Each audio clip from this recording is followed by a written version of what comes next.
So one challenge we face in Jewish ministry is trying to overcome 2,000 years of anti-Semitism. There's been a lot of horrendous things that have happened in the name of Jesus, and most Jewish people I talk to are very much aware of that history. This is why books like Our Hands Are Stained with Blood have been written. And so oftentimes when we talk to Jewish people, there's a huge hurdle that needs to be overcome even before we get to the gospel conversation. And oftentimes our Jewish friends are thinking, why would I ever believe in that man when so much evil has been done in his name?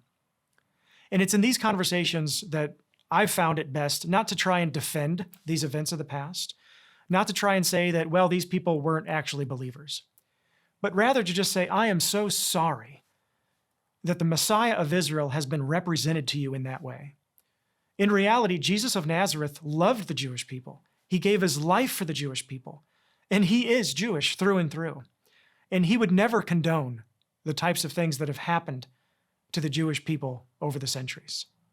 Another challenge to Jewish ministry is simply the fact that there's not a lot of awareness to it.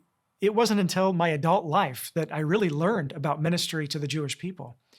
And I think the challenge behind that, what's causing that big challenge, is largely replacement theology. The belief that God's done with the Jewish people.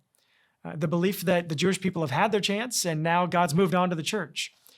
And so trying to overcome what is essentially a theological locomotive is really difficult because part of what the Bible teaches us is that the Jewish people are the apple of God's eye.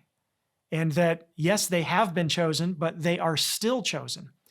And so oftentimes before somebody will even engage in Jewish ministry, they have to be able to see the right teaching that the Bible has concerning the Jewish people and their place in God's program.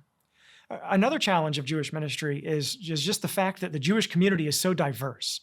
So when we're talking about the Jewish people, we're talking about multiple segments of a people group. And that ranges from the religious to the semi-religious, all the way down to the very, very secular. And so reaching the Jewish people is not a one-size-fits-all ministry. Ministering to the religious community looks completely different oftentimes than ministering to the secular Jewish community. We even see these differences in Israel in stark contrast, where there are tensions between the Jewish community and the religious community on a daily basis. And so when people ask, well, what does Jewish ministry look like?